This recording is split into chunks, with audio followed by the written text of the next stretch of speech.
Convido aos irmãos nessa noite a abrirem as Bíblias para o livro de 2 Timóteo, no capítulo 2. 2 Timóteo, capítulo 2. Essa noite nós vamos continuar nosso estudo deste livro e faremos nosso estudo nos versos 22 a 26. Ou seja, estamos concluindo o capítulo 2. Foge, outro sim, das paixões da mocidade. Segue a justiça, a fé, o amor e a paz com todos os que de coração puro invocam o Senhor.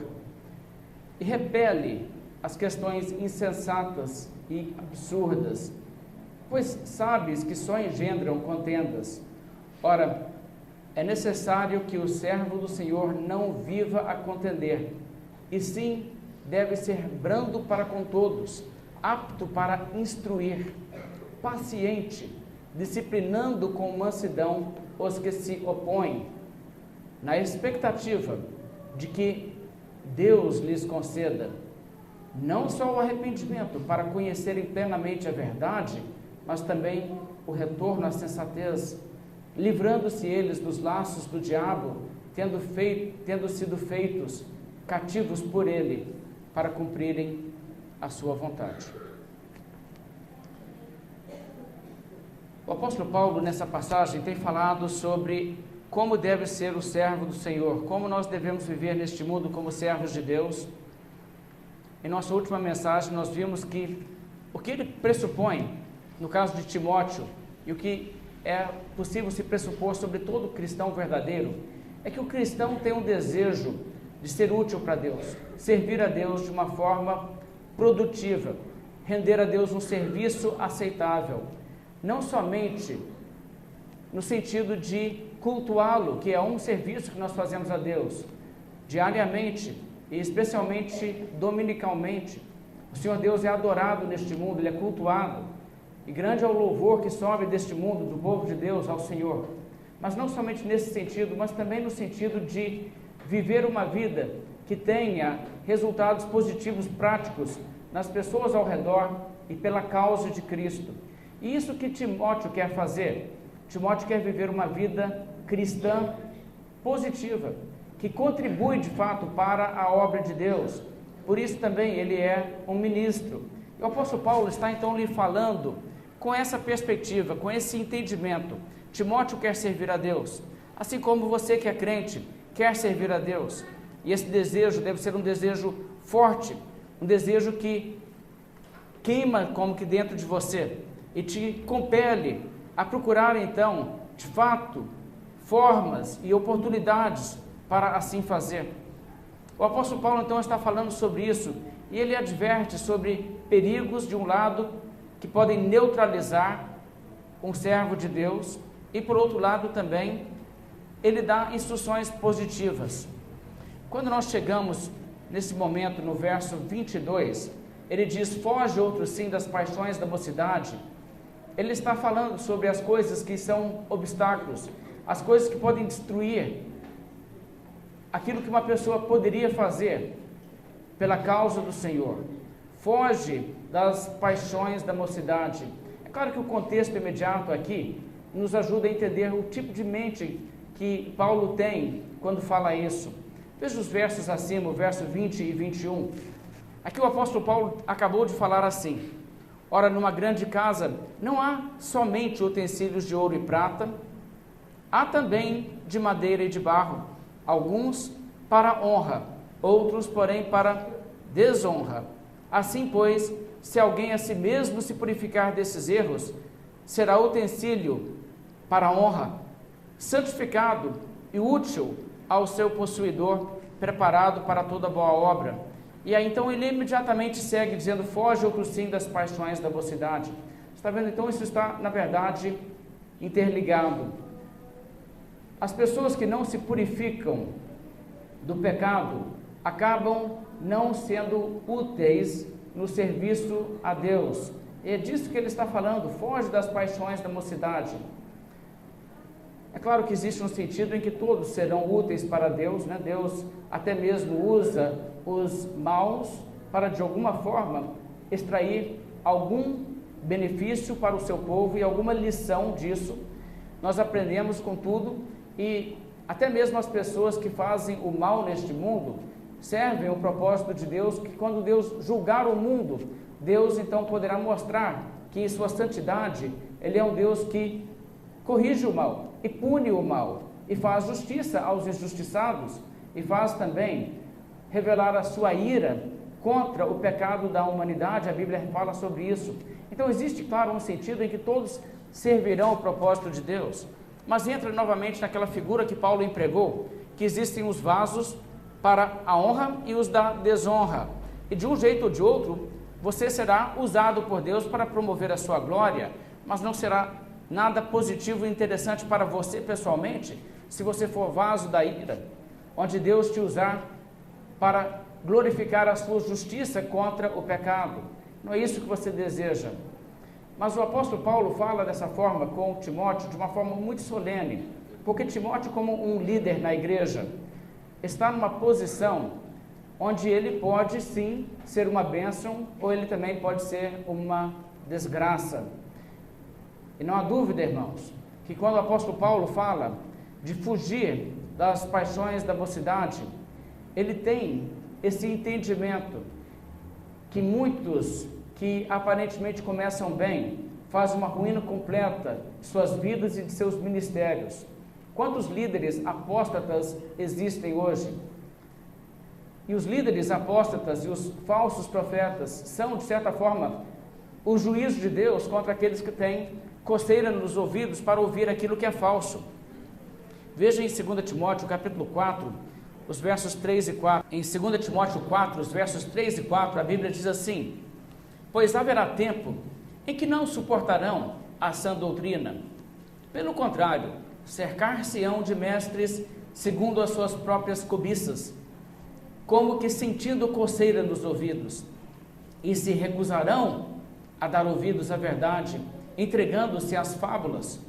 Está vendo? Aqui o apóstolo Paulo diz a Timóteo sobre a própria igreja onde ele pastoreava, que viria um tempo em que pessoas ali mesmo não teriam gosto pela sã doutrina, pelo ouvir a verdade, mas que iriam procurar para si mesmos outros tipos de líderes, mestres segundo as suas próprias cobiças. E o que é um mestre segundo as suas próprias cobiças? Mestre segundo as suas próprias cobiças é aquele tipo de mestre religioso que dá a sua bênção e o aval dele para qualquer pecado que você quiser praticar. E você encontra pessoas assim, não importa qual seja o seu pecado. Os pecados favoritos de um pecador, ele encontrará um líder religioso que lhe fará sentir bem, apesar disso. Assim como nos dias do profeta Jeremias, e o profeta Jeremias denunciou com essas palavras, que os falsos profetas curavam superficialmente a ferida do povo, dizendo paz, paz, quando não havia paz. Assim você encontra pessoas que aprovam as coisas erradas que as pessoas querem fazer, pessoas que falarão a mensagem que as pessoas gostarão de ouvir, uma mensagem que nunca confronta o pecado, que nunca denuncia o erro. As pessoas então irão atrás disso como quem tem coceira nos ouvidos, o apóstolo Paulo diz. Recusarão dar ouvidos à verdade, entregando-se às fábulas, a coisas totalmente falsas, a mensagens do tipo: ah, não, Deus não é um Deus punidor, Deus não irá mandar pessoas para o inferno. Que isso? Deus não é assim. As pessoas gostam de ver essas coisas, mas é justamente sobre esse tipo de coisa que a Bíblia está aqui falando. E existem então sempre os líderes apóstatas que aparecem e falam o que as pessoas querem ouvir. E como eu disse, as pessoas que caem na conversa desses falsos líderes estão sob o juízo de Deus, porque eles não querem dar ouvidos à verdade. Sabe, pessoas têm a opção de procurar um lugar onde a verdade é pregada, seguir numa congregação onde as pessoas têm o temor de Deus, ou as pessoas podem recusar-se a dar ouvidos à verdade. E conforme o caminho que as pessoas trilham, elas encontrarão sempre líderes. Então a advertência que Paulo traz a Timóteo tem em vista essa realidade. Se o líder de Deus, o homem de Deus, não vigiar, ele poderá também se tornar um desses que acaba atendendo a vontade das pessoas, conforme as suas cobiças. Quem não se preocupar em ser cuidadoso com a verdade de Deus e a mensagem da Bíblia, e entender e pregar corretamente o que está na Bíblia, pode acabar sendo um emissário do erro. Quantas pessoas disseram, eu quero servir a Deus, mas estão aí hoje em uma igreja corrupta, encorajando as pessoas a praticarem a idolatria, dizendo para as pessoas, as imagens não têm problema, e as pessoas indo para o inferno sob o seu ensino.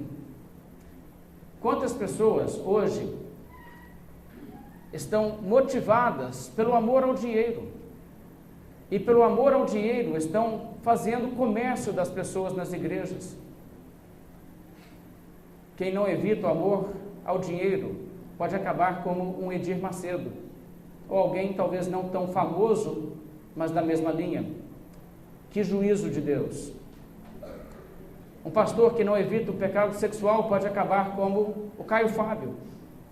E que desgraça tem sido a vida do Caio Fábio. E hoje o Caio Fábio virou uma espécie de guru para aqueles que querem pecar e ter a bênção de um pastor. É uma coisa triste. E olha, se uma pessoa peca e vai por esse caminho, e essa pessoa não tem o Espírito de Deus purificando a sua vida, essa pessoa se torna um falso profeta. E fica ali, ao invés de ser uma luz, sendo um emissário do diabo para enganar as pessoas. E as pessoas, com coceira nos ouvidos pela mensagem falsa, cercam-nas e seguem esses falsos líderes. Quero que você leia comigo algo que a Bíblia fala sobre isso. Veja em 2 Pedro, no capítulo 2, a Bíblia traz algumas advertências muito sérias sobre os falsos líderes. E uma coisa que deve, então, causar uma sobriedade muito grande nos líderes das igrejas, é o fato que as pessoas neste mundo amam os pregadores da mentira.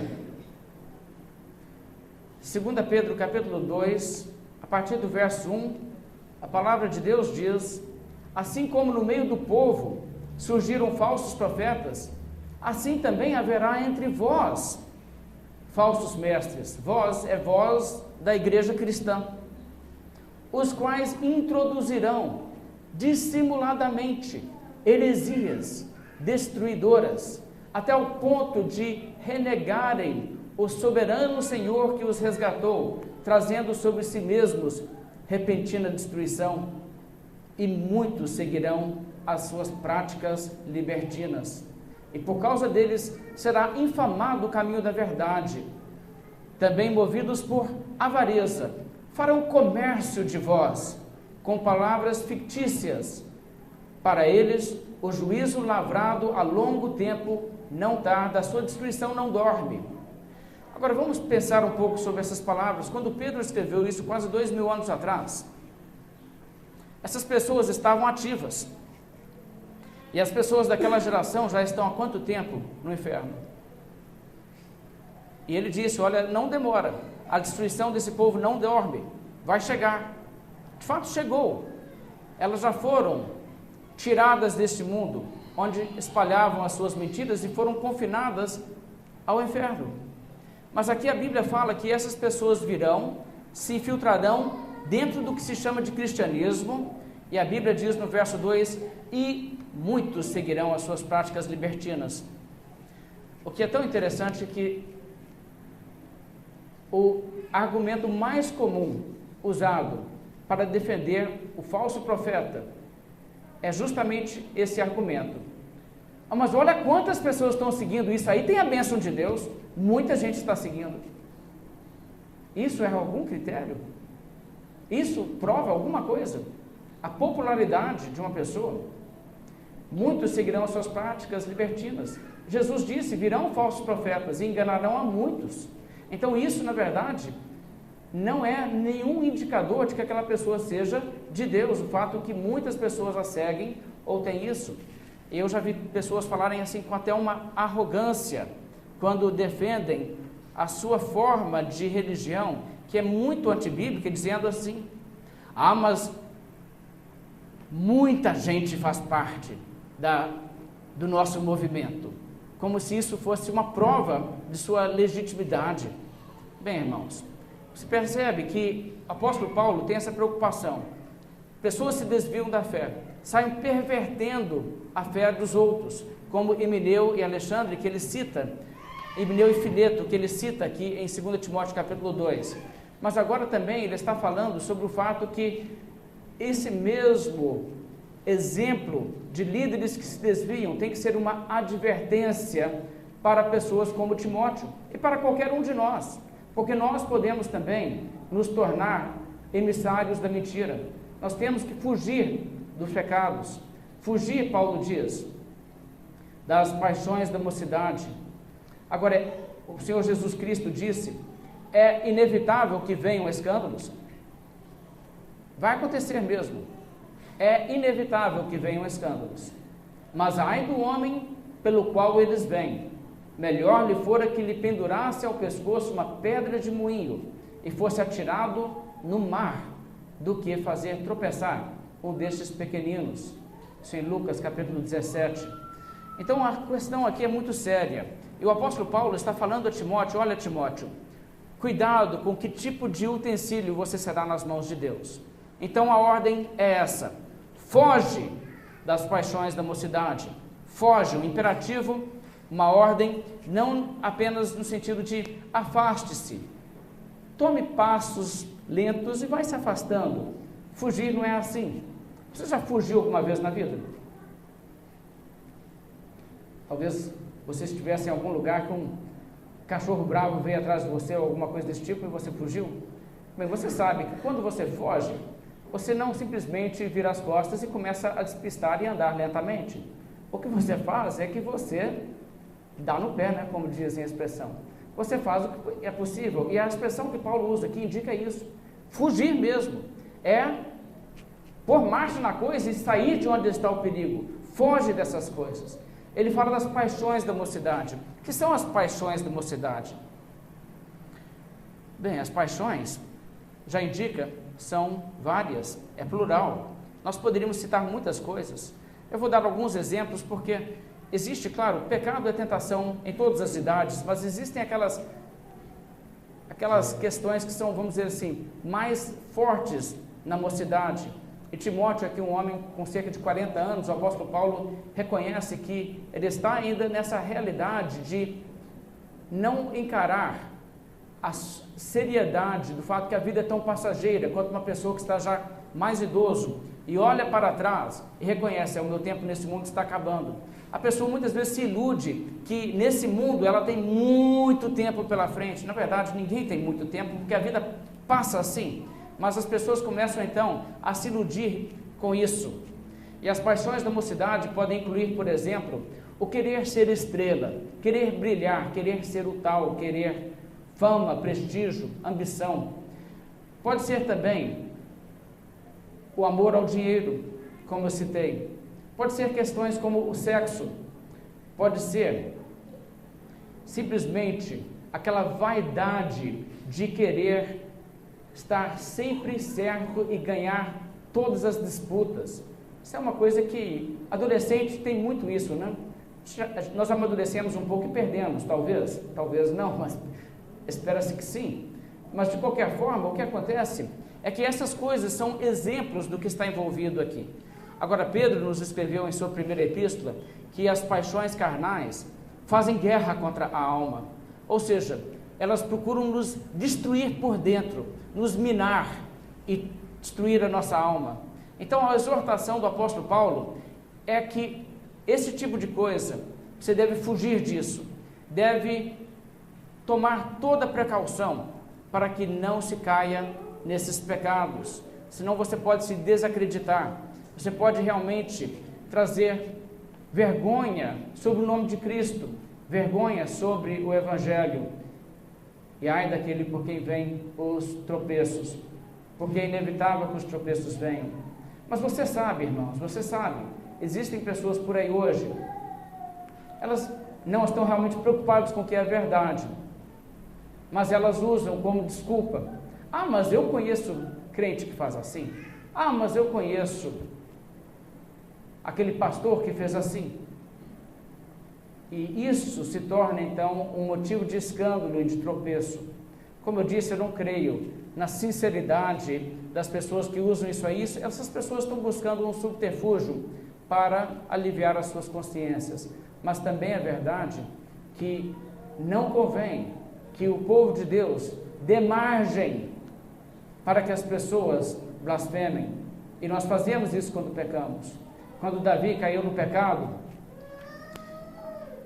o profeta de Deus disse a Davi: visto que causaste os inimigos de Deus a blasfemarem. Já pensou? Nós podemos ser motivo para isso, se nós não fugirmos do pecado. Então, fugir do pecado por um lado, e por outro lado ele segue e diz: segue a justiça, a fé, o amor e a paz com todos os que de coração puro invocam o Senhor. Nessas palavras, o apóstolo Paulo então coloca o outro lado da questão. Você foge do pecado e segue a justiça. Você está correndo em uma direção, correndo para lá do pecado, mas correndo atrás de alguma coisa. A palavra segue aqui poderia ser mesmo a ideia de corre atrás disso. Corre atrás de fazer com que essas coisas sejam mais presentes em sua vida, que você esteja crescendo nessas coisas. Segue a justiça, segue a fé, ou fidelidade. A palavra que está no grego poderia também ser traduzida assim, creio, seria mais própria essa tradução nesse momento. Segue o amor, segue a paz. Então são essas as coisas que devemos ter como nosso alvo. Nós devemos estar buscando isso em nossas vidas. Justiça significa viver de uma forma justa, uma forma sem pecado, onde você não faz injustiça com pessoas. Antes você faz o bem às pessoas, você ajuda o próximo, você demonstra que você está contribuindo positivamente neste mundo e não sendo um sal insípido, mas um sal que preserva a sociedade da corrupção. A fé ou fidelidade, ser fiel a Deus, guardar os mandamentos de Deus, ser fiel com o compromisso que nós assumimos com Jesus Cristo, de segui-lo, de guardar os seus caminhos. Amor, o amor por Deus e o amor ao próximo, que na verdade, se nós tivermos o amor não pratica o mal contra o próximo, de forma que aquele que ama, cumpre a lei. Então, se nós amamos, nós não faremos o mal, e nós não pecaremos. O amor também pelos perdidos, o amor que procura levar a mensagem da salvação e resgatar as pessoas do destino sem Cristo. Paz, ele diz para seguir a paz. Seguir a paz quer dizer ter uma vida de convivência pacífica, não uma pessoa que provoca e que instiga contendas e brigas e conflitos, mas uma pessoa que procura viver em paz, como diz o apóstolo Paulo também aos Romanos: quanto depender de vós, viver em paz com todos os homens. Se nós seguirmos esse caminho, nós fazemos bem. Mas veja que nós não fazemos isso isoladamente. O verso diz: segue a justiça, a fé, o amor e a paz com os que de coração puro invocam o Senhor. Isso é muito interessante. Veja a designação que Paulo aqui traz para o povo de Deus. Quem são o povo de Deus? Os que de coração puro invocam o Senhor. É muito curioso como a Bíblia frequentemente fala do povo de Deus como aqueles que invocam o nome do Senhor. Paulo, por exemplo, aos Coríntios, ele fala isso. Paulo, Sóstenes, a igreja de Deus que está em Corinto, juntamente com todos aqueles que invocam o nome do Senhor. Ou seja, é uma forma de designar os cristãos, o povo de Deus. Porque de fato nós invocamos o nome do Senhor, nós oramos a Deus, nós buscamos a Deus e nós clamamos a Deus por misericórdia em nossas vidas sobre nossos pecados e pela salvação. Então nós somos aqueles que invocam o Senhor. E ele diz com os que invocam o Senhor de coração puro. Ou seja, as pessoas que sinceramente, de um coração transparente, puro, não com falsidade, se aproximam de Deus e clamam a Deus. Então ele diz para seguir ao Senhor dessa forma. E o cristão, claro, vai buscar a companhia de outros cristãos, porque as pessoas naturalmente procuram a companhia de outras pessoas com quem se identificam. Alguém que quer ser como Jesus Cristo irá procurar passar tempo com pessoas que ele enxerga Cristo nelas. Por isso o Salmo 16 diz: quanto aos santos que há na terra, são eles os notáveis, nos quais tenho todo o meu prazer. Salmo 101 nos diz: os meus olhos procurarão os fiéis da terra, para que habitem comigo. O que anda em caminho reto, esse me servirá. Está vendo a palavra de Deus? O cristão tem essa percepção de que nossa fé é fortalecida no convívio com outros cristãos. E nós queremos ser santos, nós queremos ser como aqueles que andam nos caminhos do Senhor. Então nós procuramos fazer isso. E Paulo diz, olha, foge daquilo que é paixão carnal, paixão da mocidade, e segue essas coisas certas com as pessoas que invocam o Senhor com o coração puro. Fique no meio delas. Assim é que você vence o pecado também. Assim é que a sua vida se torna uma vida mais forte. Mas o verso 23, o apóstolo Paulo volta ao negativo e ele diz: e repele as questões insensatas e absurdas, pois sabes que só engendram contendas.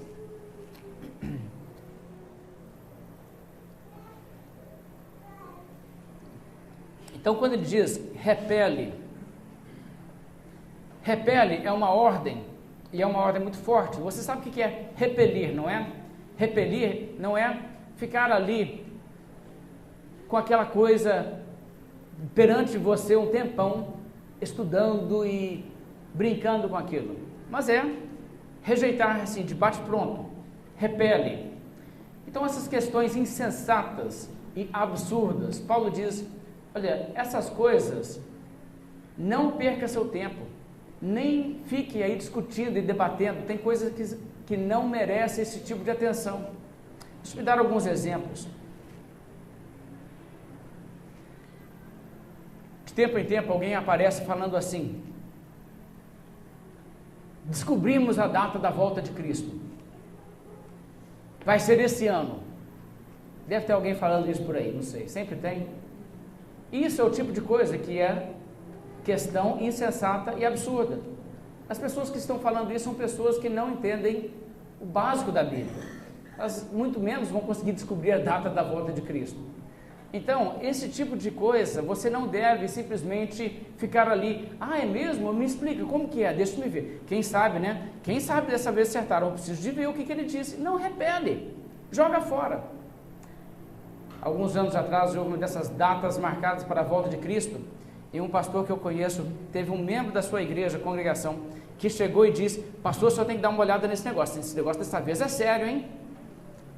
E o pastor falou assim: é para quando esse negócio? Ele falou assim: é para agosto desse ano. Eu falei assim: agosto? Ótimo. Em setembro a gente conversa. Repele. O homem ficou muito indignado com ele, né? Mas é assim que se trata essas coisas, sabe? E tem pessoas que querem fazer esse tipo de coisa e querem viver com essas discussões absurdas. De vez em quando você vai encontrar pessoas com argumentos assim que são totalmente tolos, totalmente antibíblicos. Talvez eles tenham algum verso bíblico, mas qualquer pessoa consegue ver que não é realmente aquilo. É uma coisa tola. Você encontra muito esse tipo de conversa insensata na internet hoje em dia, né?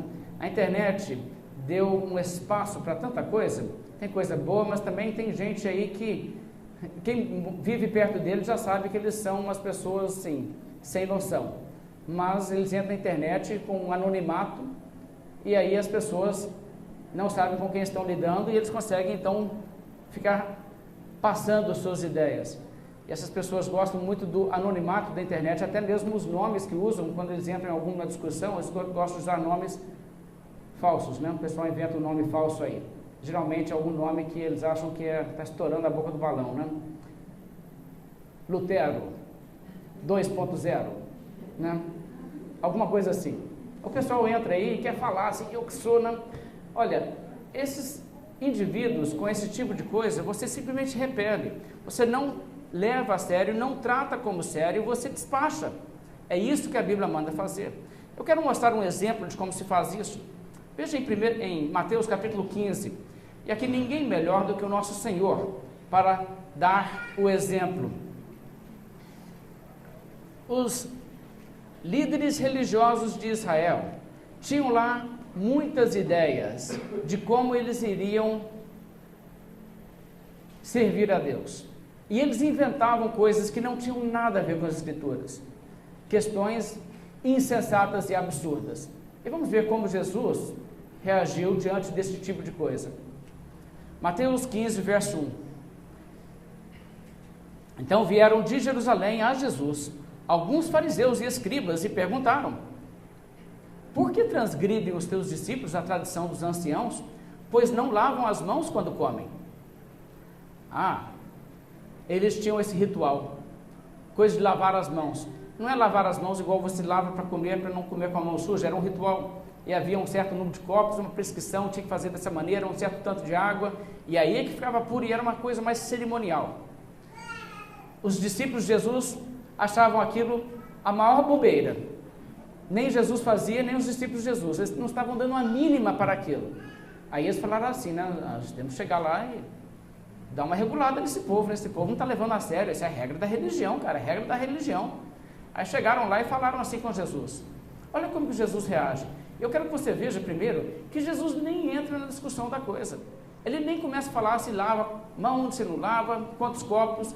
Ele repele totalmente e ele vai desse assunto para um assunto que realmente importa. O verso 3 ele diz: porque transgredis vós também o mandamento de Deus, por causa da vossa tradição. Porque Deus ordenou: honra teu pai e tua mãe, e quem maldisser a seu pai ou sua mãe seja punido de morte. Mas vós dizeis: se alguém disser a seu pai ou a sua mãe, é oferta ao Senhor aquilo que poderias aproveitar de mim, este jamais honrará seu pai ou sua mãe. E assim invalidastes a palavra de Deus por causa da vossa tradição. Agora, vocês viram que Jesus não perdeu um minuto conversando sobre aquela regra deles? Ele simplesmente tratou com desprezo absoluto. O que importa isso aí? O que importa isso aí? E ele foi para um assunto que importa. Olha, vamos falar do que importa? O que importa é o que diz a palavra de Deus. A palavra de Deus diz isso e vocês não estão dando atenção. E ele levou a conversa para esse lado. Bem, eu vou ler mais um pouco, porque a postura de Jesus aqui é importante olhar até pelo o texto que estamos hoje estudando. Eu quero que você então siga lendo comigo o verso 7. Ainda Jesus, ele fala: hipócritas, bem profetizou Isaías a vosso respeito, dizendo: esse povo honra-me com os lábios, mas o seu coração está longe de mim. E em vão me adoram, ensinando doutrinas que são preceitos de homens. E tendo convocado a multidão, lhes disse. Observe que agora o que Jesus faz é que ele chama a multidão para participar da conversa. Ele está aqui chamando esses homens de hipócritas, e ele agora vai fazer de uma forma mais pública impossível. Ouvi e entendei. Não é o que entra pela boca que contamina o homem, mas o que sai da boca, isso sim o contamina. Então, aproximando-se dele, os discípulos disseram: sabes que os fariseus, ouvindo a tua palavra, se escandalizaram?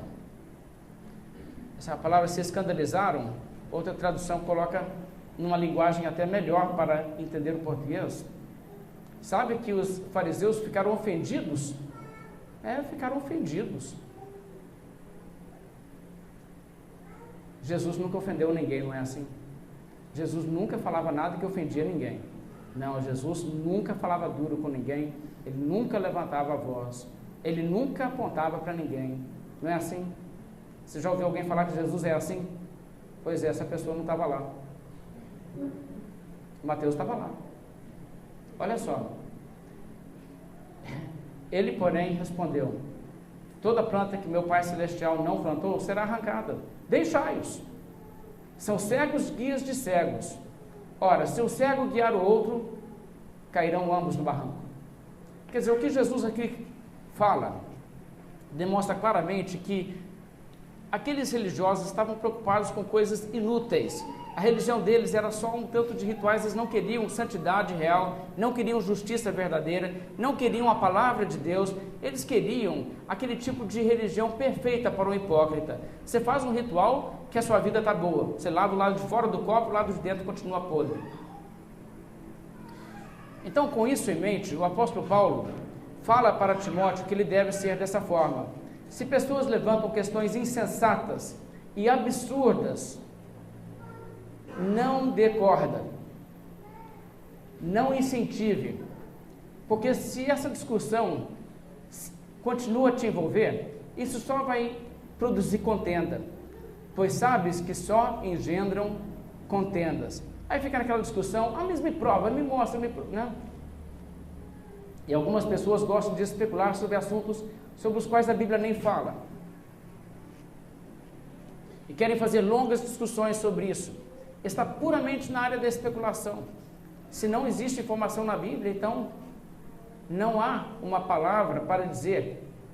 E as pessoas então querem fazer especulações dessa natureza e querem contender sobre isso. O apóstolo Paulo diz para desprezar isso, para repelir. E o verso 24, voltando em 2 Timóteo, capítulo 2,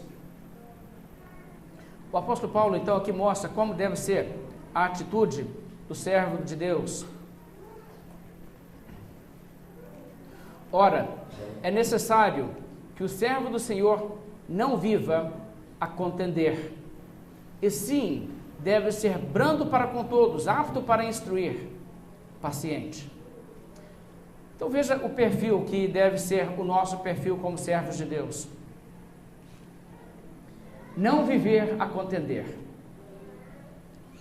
O servo de Deus não pode ser aquela pessoa que adora uma polêmica.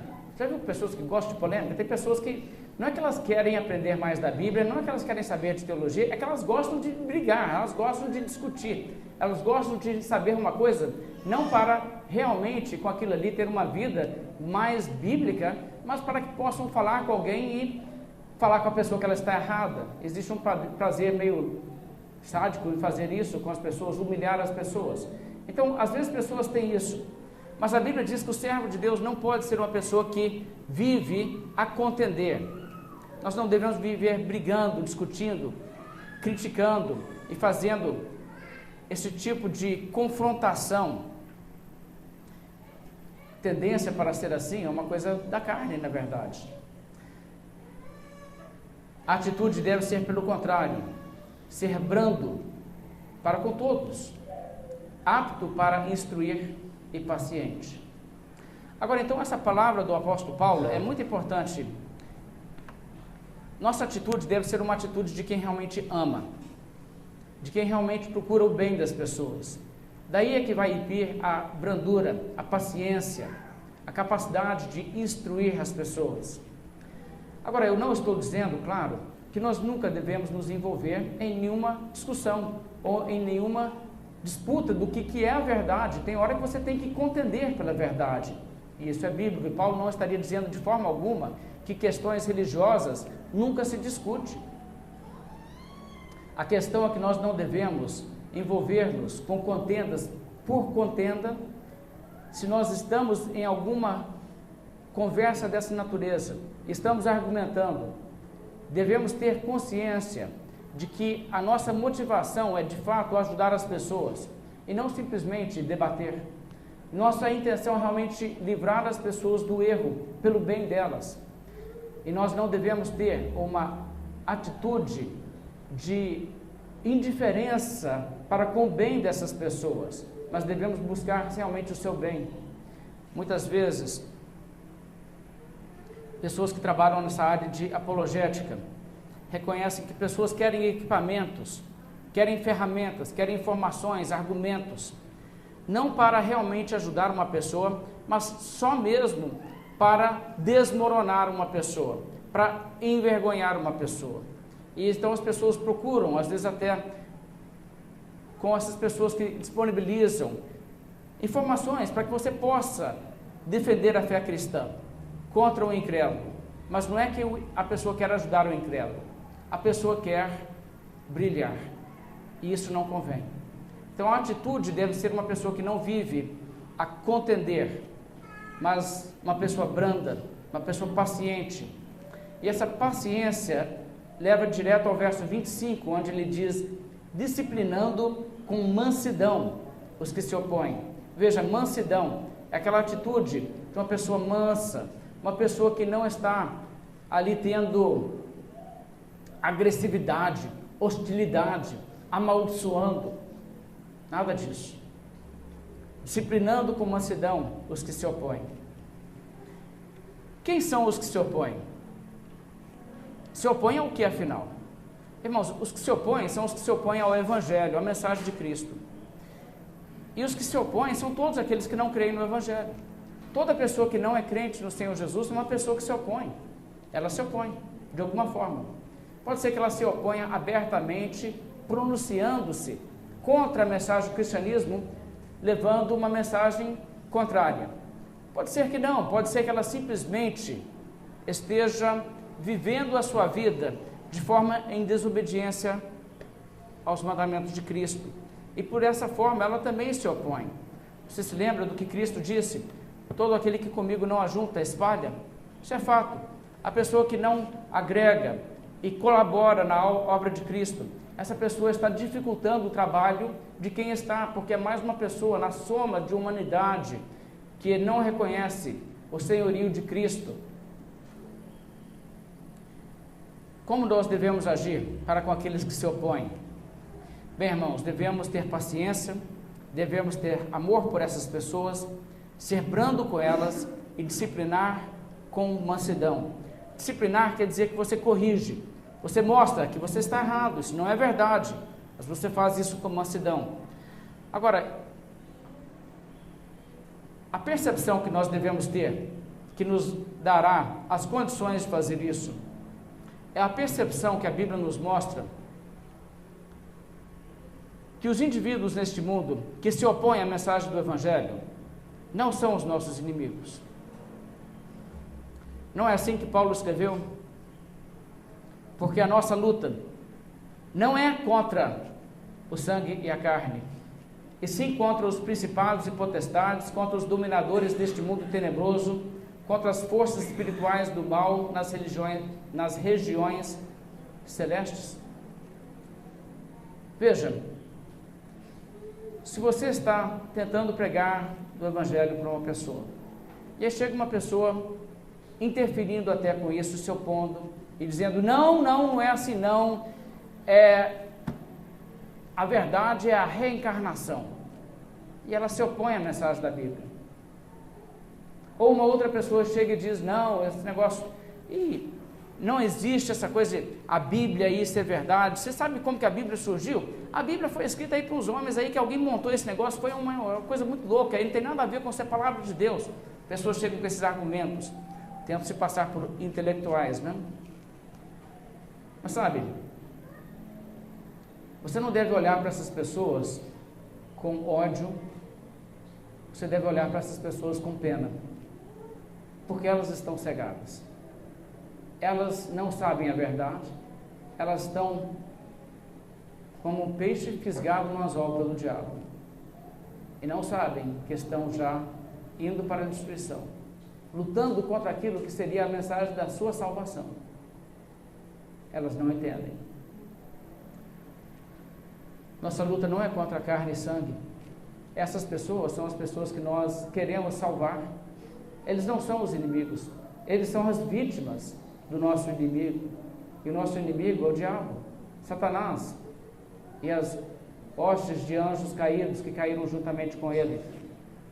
Por isso nós devemos amar essas pessoas que estão ali enganadas pelo diabo, e procurar a salvação dessas pessoas, e querer bem a essas pessoas, e não tê-las como inimigas, mas tê-las como o alvo das nossas orações, tê-las como aqueles que nós queremos ver salvos. Essa deve ser a nossa atitude. Devemos amar e orar por essas pessoas. Muitas vezes, quando a coisa é dessa forma, Deus trabalha o coração dos pecadores.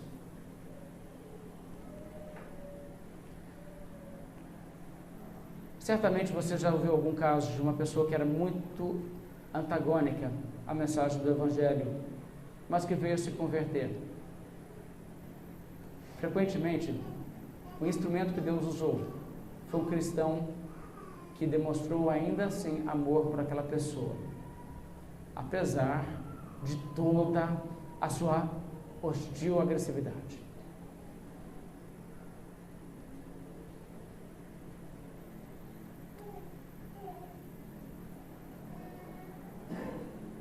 O apóstolo Paulo fala que nós devemos agir assim com as pessoas. Disciplinar com mansidão os que se opõem. Continuar a falar a verdade. Continuar a contradizer o erro. Mas fazer isso com amor e com mansidão. O verso 25 traz ainda uma palavra muito profunda. O apóstolo Paulo diz: devemos fazer isso com uma expectativa de que a pessoa será salva. Veja novamente o verso 25. Disciplinando com mansidão os que se opõem, na expectativa de que Deus lhes conceda não só o arrependimento para conhecerem plenamente a verdade, mas também o retorno à sensatez, livrando-se eles dos laços do diabo, tendo sido feitos cativos por ele para cumprirem a sua vontade. Gente, tem tanta teologia nesse verso, mas eu quero que vocês notem uma coisa. Olha o que Paulo não diz. Disciplinando com mansidão os que se opõem, na expectativa de que eles mudem. Está vendo? Não é bem essa a perspectiva? É a expectativa de quê? De que Deus haja. Porque é isso que precisa. Muitos crentes novos, que ainda não conheceram muito da teologia da Bíblia, acham que serão capazes de ganhar os seus amigos, seus familiares descrentes, se apenas puderem falar com eles o suficiente. Eles acham assim, né? Se me deixar falar, você vai crer, cara, você vai crer. Se eu conseguir falar o que eu tenho que falar, eu vou te persuadir. Sabe, não é assim. Não é você que faz a obra, não é eu que faço a obra, não tem como. É Deus que faz a obra. E é Deus que faz a obra ou não acontece. E você não faz na expectativa de você mesmo conseguir ganhar a pessoa. Você não faz na expectativa de que o incrédulo se mostrará gente boa afinal. Você faz isso na expectativa de que Deus haja. Porque se Deus agir, salvação virá. Se Deus não agir, irmãos, se Deus não regenerar o pecador que está morto em seu pecado, nada acontecerá. A pessoa continuará na incredulidade. Mas nós não sabemos quem Deus irá regenerar. Nós não sabemos quem Deus vai vivificar por sua palavra.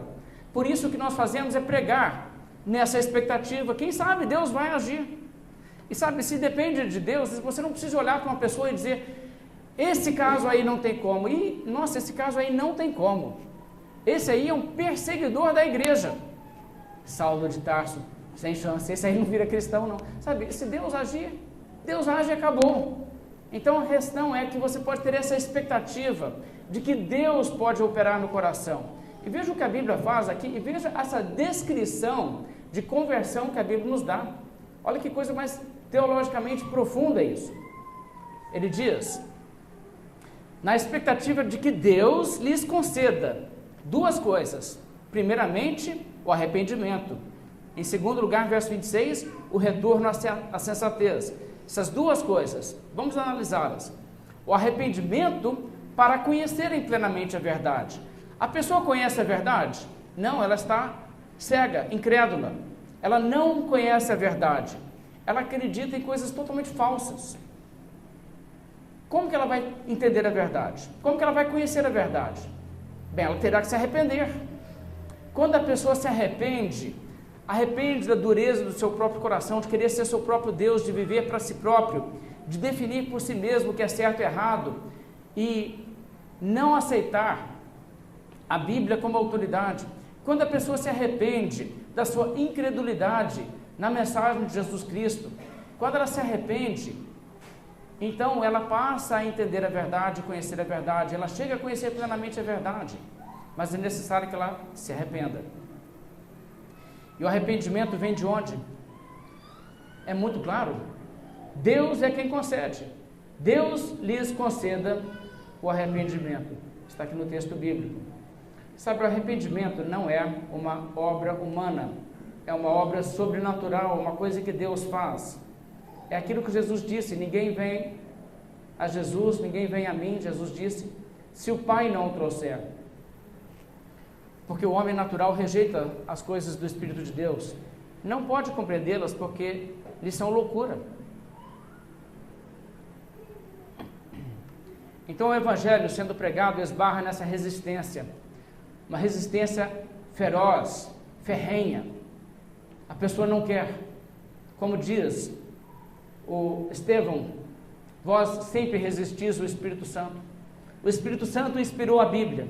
Você lê e prega e anuncia, olha o que a Bíblia diz, e a pessoa resiste. Só mesmo se Deus fizer uma obra. Agora, se Deus conceder o arrependimento, se Deus atrapalhar o coração da pessoa e der o arrependimento, a pessoa então conhecerá plenamente a verdade. Então, o que é preciso para o pecador se converter? Deus tem que lhe dar arrependimento. Deus tem que lhe dar o arrependimento. Bem, pense no seguinte, você já se arrependeu dos seus pecados? Você já se entregou a Cristo? Já? Então Deus concedeu a você o arrependimento.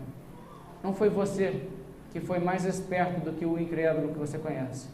Não é você que tem uma índolezinha melhor. Você, eu, somos maus como eles, não somos melhores. Mas existe uma questão da graça de Deus, que se Deus derramar a sua graça, Ele nos salva. E Deus tem os seus meios para isso. Deus é que liberta o escravo do diabo, não somos nós que nos libertamos a nós mesmos. Veja ainda em Timóteo, como o apóstolo Paulo fala, a condição do incrédulo. É necessário que Deus conceda o arrependimento para essa pessoa ser salva, assim ela virá a conhecer plenamente a verdade, e não somente isso, mas também é necessário que Deus conceda o retorno à sensatez. Sabe por quê? Porque a realidade de que nós somos seres que temos um significado. Nossa vida não é um acidente. Nossa vida tem um propósito de ser, fomos criados. E existe sim o certo e o errado, o bem e o mal. E existe consequência eterna para isso. E a pessoa que se alinhar com o bem terá disso uma eternidade diferente do que a pessoa que se entrega para o mal. Essas coisas são óbvias, essas coisas são nítidas para qualquer pessoa que tem uma perspectiva sensata da vida. A pessoa que acha que não faz diferença, essas coisas tudo dá na mesma, ela não é uma pessoa sensata, ela está cegada no mais óbvio de todas as realidades. Se Deus abrir os olhos de uma pessoa, ela enxergará, eu preciso de Deus, eu preciso do perdão dos meus pecados, eu preciso disso urgente. Mas se uma pessoa não sente isso, não vê isso, está vivendo aí tranquilo, não está seguindo Jesus, não está em obediência à palavra de Deus, não obedece ao Evangelho de Jesus Cristo, está aí se convencendo, mas não vai dar em nada isso não vai dar em nada isso não, e consegue dormir tranquilamente à noite, põe a cabeça no travesseiro e pega no sono sem estar alarmado. E se Deus cobrar de mim a minha alma essa noite, para onde irei? Essa pessoa não está vivendo uma vida sensata, essa pessoa está cega com relação às coisas de maior implicação e importância de toda a eternidade. E essas coisas são muito sérias. Então é necessário que Deus lhes dê um retorno à sensatez, porque elas estão vivendo de uma forma insensata. Gente, é uma loucura viver longe de Deus. Se você não está hoje seguindo a Jesus Cristo, entenda isso. Você está um triz de ir para o inferno por toda a eternidade e não tem volta. Coisa mais séria, coisa mais séria. E não tenha dúvida, irmãos, que muitas pessoas tiveram o Evangelho apresentados e ouviram o Evangelho e souberam que os crentes estavam tentando lhes falar: você precisa de Jesus, você precisa do perdão, você precisa de abandonar o pecado. E essa pessoa, ouvindo isso tudo, ficou ali se convencendo: não acho que é assim também não acho que é bem essa coisa desse jeito, eu não preciso disso não. E se tem hoje uma coisa que essa pessoa que passou por isso, mas hoje está no inferno, se tem uma coisa que ela lembra dessa vida, foi esse momento em que alguém implorou por ele: larga o pecado, siga Jesus, aceite Jesus Cristo. E a pessoa ficou ali com essa atitude: esse pessoal está tentando me manipular, cara, esse pessoal, eu sou livre, e não é livre, é escravo do diabo. O diabo cegou o entendimento. E sabe, não é como no desenho animado que chega um demônio que sussurra no ouvido, não é assim não. O diabo arquitetou uma mentira, de modo que desde que a pessoa é criança, a pessoa vem sendo bombardeada com informação falsa que provém do diabo, e a pessoa aceitou a mentira porque as pessoas amam mais as trevas que a luz, e agora a pessoa está ali pensando: eu não preciso disso, eu não quero esse negócio para mim. Cega, escrava, e a pessoa não entende que é o seu destino eterno que está em jogo. Olha, se você está nessa condição nessa noite, eu imploro você que você creia em Jesus Cristo, você se entregue a Jesus Cristo, que você largue a sua resistência e diga: eu vou seguir a luz do mundo, que é Jesus Cristo. Deus pode fazer isso, só Deus pode. Eu assisti novamente semana passada o filme Terra Selvagem. Se vocês nunca viram, eu recomendo. Um filme que retrata uma história real, a história dos missionários que levaram a mensagem de Jesus Cristo aos índios do Aldani, no Equador, uma tribo muito violenta, uma tribo que vivia em conflito e matava as pessoas. Quase ninguém nunca tinha conhecido seu avô, de tanto que eles matavam uns aos outros, uma coisa assim, absurda. Mas aquele filme, uma coisa que pesa no coração, é que você vê ali que chegam missionários no mundo, as únicas pessoas que de preocupação com elas tiveram o esforço de ir até elas, levar a mensagem que elas precisam, porque elas estão indo para o inferno sem salvação, vivendo vidas totalmente oprimidas pelo diabo. E no entanto, quando essas pessoas chegam para levar o Evangelho, a reação dessas pessoas é suspeita, desconfiança, resistência, hostilidade e violência. É assim que elas reagem. As pessoas lá na tribo, sem saber o mínimo do que é necessário, numa ignorância abismal, aí vem alguém para ajudá-las, e eles olhando uns para os outros e falando assim: esse pessoal deve ser canibal, está querendo comer a gente. Não pode confiar nesse povo não, esse povo não quer nosso bem não. O diabo os fez cativos. Agora, irmãos, o que você fala sobre gente assim? Você diz: eles são ignorantes, eles querem agredir a gente, querem isso, então ele quer saber deles. Não é assim que a gente faz? Não, irmão, a gente tem compaixão, a gente tem amor, porque, irmãos, fala sério, qualquer um de nós tivéssemos nascido lá, estaríamos na mesma mentalidade. Se não fosse pela graça de Deus, era eu, era você, estaríamos lá, querendo matar missionários, querendo nos livrar dos nossos pecados. Se não fosse pela graça de Deus, seríamos nós. Irmão, se você entende o Evangelho, não é graças a você, não é graças à sua virtude, é a misericórdia de Deus. Você não pode olhar para o pecador que está preso nos laços do diabo, sem compaixão, sem reconhecer: é uma alma tão preciosa quanto a minha, e poderia ser eu. Que Deus nos dê esse espírito de amar e clamar às pessoas, clamar a Deus pelas pessoas, pela salvação. Quero encerrar com um desafio. Você que é crente, falei semana passada sobre a necessidade de querermos o bem às pessoas que estão perdidas. Eu quero fazer um desafio a você. Se você não está fazendo isso, separe algumas pessoas, coloque numa lista de oração e ore por elas todo dia pela salvação delas. Faça isso. Você pode fazer isso. Pessoas que se opõem, fale com mansidão. Faça dessa maneira,